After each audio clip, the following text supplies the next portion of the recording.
Okay, so let's continue from letter Chaf. So it's important to make the Chaf wide enough, because if it's narrow, it can easily resemble a mem. And it's important to keep both corners, top and bottom, round and not square, although there's a difference. If it's square on the top, a tino can rescue it by recognizing it as a Chaf. But if it's square on the bottom, even a tino can't rescue it because, by very definition, it is essentially a bet. Even though today we write the bet with a akev, but since halachically, if it's square, it's a kosher bet, so it wouldn't be salvageable by a tino recognize. So if a chap is square on the top, you can ask a tinok and then fix it. If it's square on the bottom, no use asking the tinok, it's a shimun. Rabbi, Yes. where would there be circumstances that they would actually make it square on top?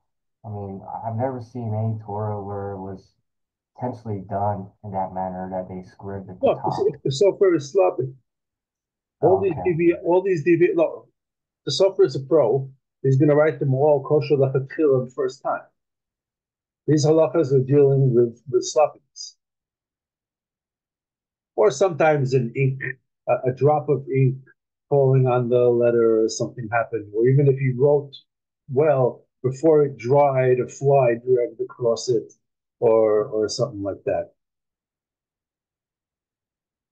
Okay. Thank you. Final thought. Okay, so in principle, it's just a resh that's a little bit long. But since lechatchila, the length should be twice the width, you're going to almost touch the line under it, and it'll definitely be in the way of any tagging that might fall under it.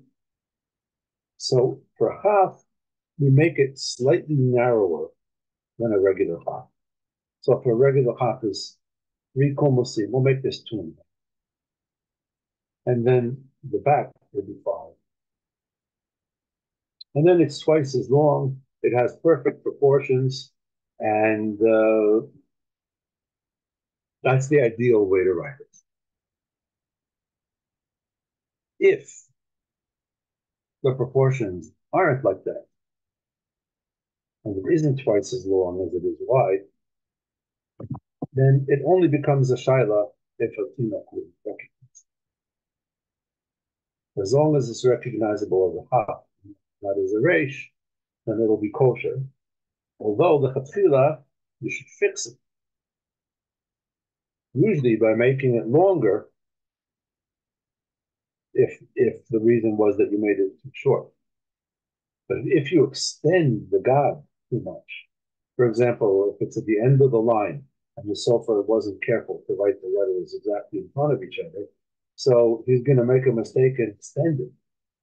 And then only after he writes the regel to the maximum length he can, he's going to say, oh my God, it's still not long enough. Okay? So in that case, if a Tinok recognizes it, then that's good enough. But if a Tinok doesn't, then you're going to want to erase the path and repair it. Now, if this is in a path of Elokecha, then you have to make sure to erase from the right to left. Because if you erase from left to right, as soon as it gets to the right size, you're not allowed to continue because then you'd be erasing Hashem's name.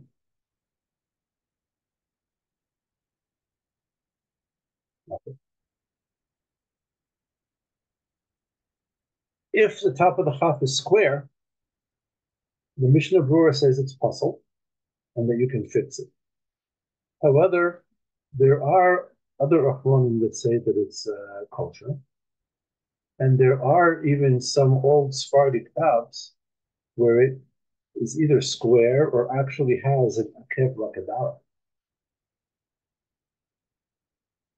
And that would kind of explain why the Mishnah Brura says make sure with the dalet not to make the regel too long, Otherwise, it would look like a ha,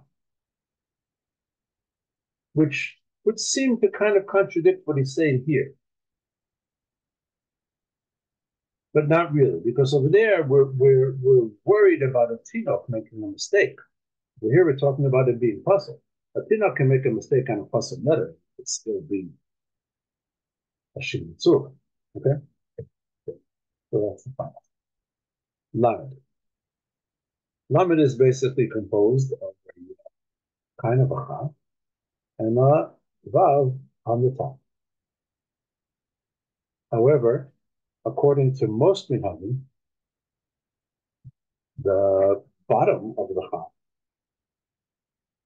is half or less than the top. And in the Sephardic tab, it's just bent in. It doesn't even have a moshav. According to some old minhagim, and according to the Tzemach Tzedek of Chabad, the moshav has to be almost as wide as the gap.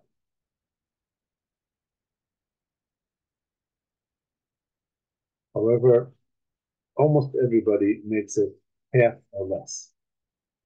Matter of fact, they're careful to make it less than half.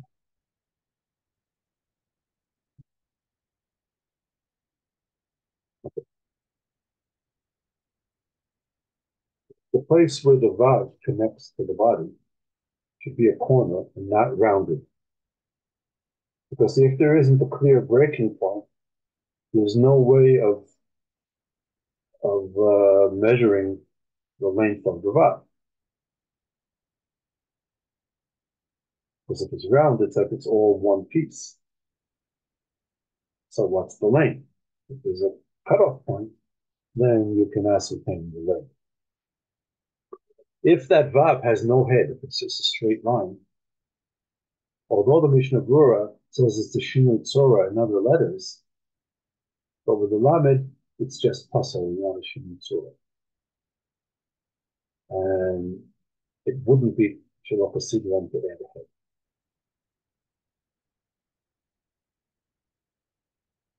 Okay.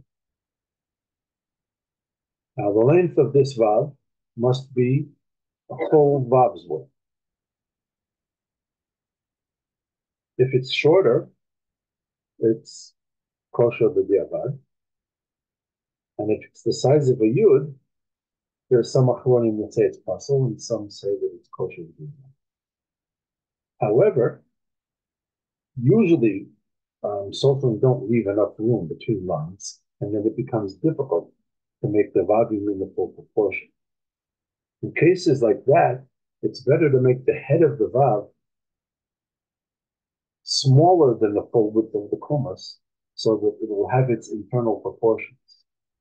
So it may not be as big as the other vavs, but proportionally it will have the same proportion as all the other vavs. Okay? Now, since the Gemara says that the head of the lamed is bent, different achronim have interpreted that in different ways. One is that the head doesn't go straight ahead, it's a little bit down. Another is that the vav isn't straight, it's a little bit moving. And another is that it has a little chin, like, kind of like a Rabbeinu Tam cuts the move. And that's the bent. Those three options are all in Ashkenaz Tav. In the Sephardic Tav, the bent is that way, if you look at the picture.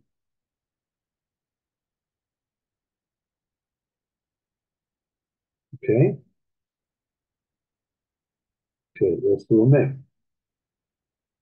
Mem is composed also of a chaf. By the way, there's lots of letters, most of the letters that are made up, they somehow add up to chaf and tav. Even an aleph, it's two yuds in the top. Something like chaf and tav. Okay? Kind of like Yumatra Yud Kei Vav. 26. Okay. Now, although the right side of the mem is kind of like a chaf, it has to be square on the mem. So it would be a very puzzle. which adds to the understanding of this whole thing of Okritz Rabbeinu Tam on the Yud of the Aleph is kind of like pushing it. Whenever we say that the letter is made of this, it's kind of. Okay? Now, when writing a mem, you should be careful that it doesn't look like a chaf and a vav that got attached by a bridge, possibly even by mistake. But rather, it should look as if the gag was meant to be a continuous line. It only has a notch in it. You picture that? Okay. Now, if it doesn't have a notch at all, if it actually is a continuous line, there are some achronim that say it's possible. But even according to them, you can fix it by either by thickening the gag a little bit, or possibly by scraping it, although most achronim say that you can't make a letter kosher by scraping. But this might be different because it's the Ikar Adin is kosher even without it. So if that happens, don't scrape it. Fix it by just adding like little bumps on each side. I mean, not like horns, yeah? Just like make the gag thick without making the whole gag. Okay, but it should be more or less closer to a straight line than to two letters that just have a spider web. Okay. The vav of the mem should be slightly tilted. And if they're not attached at all, even if it's a very small crack, you can't attach it in filling because that's a shinui tzura at the very essence of it. Why Okay? is it called Kaf and Vav and not Bet and Vav? Because it would be a kosher bet.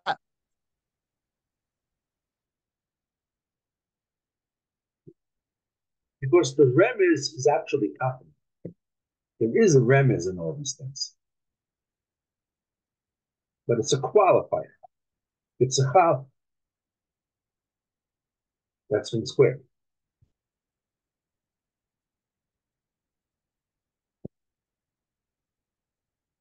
It's not really, when you say that it's a chaf and a vav, and then you're saying that a dal, hey is a dalid and a yud, these things aren't cogent in such a way that you have to like really strive to make it just like a dalid or just like a yud.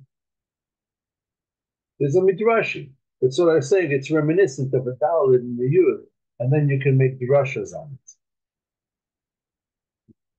But it's not that halachically it has to have the requirements of those letters.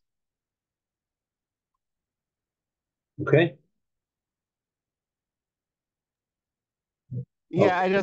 I was just asking because like the one the the one differentiation between a tough and a bet is exactly where the mem is like the bet.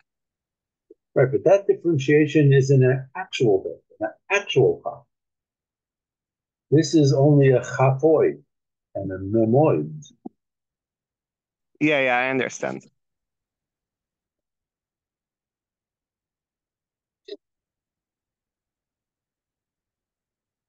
It's like saying a banana is shaped like a smile. So what? There's teeth, there's lips, you know, shaped like a smile. That's, okay. It brightens up your day. There you go. Okay. Final mem. Final mem is also kind of a chaf. Same concept, but they're closed. So, the difference between a regular mem and a closed mem is the open or closed. Okay, otherwise they're pretty much the same. And the mem, both bottom corners have to be sharp. Because remember, we're trying to avoid looking like a sama. And this isn't in the halacha books, this is common sense. The sides have to be either exactly parallel or slightly flared. Because if they're slightly tapered, even if it's square, it'll still look like a sun. So if you notice, all the really good sofrim, they give a little slight flare to the men to accentuate the corners. In Sephardi writing, the top corner is rounded, is squared too. In Ashkenazi, we make it round to sort of like maintain a little bit of the hotness.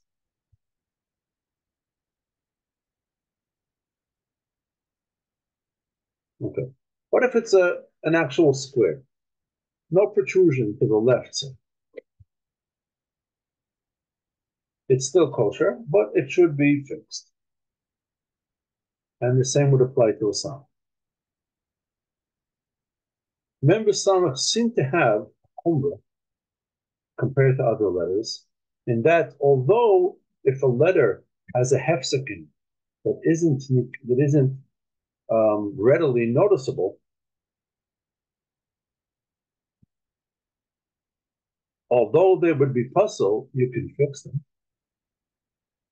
There are achronim that say that mem and samach, if they have such a crack, even though it's not readily noticeable, it's not just puzzle, but it's an actual shinui tsura.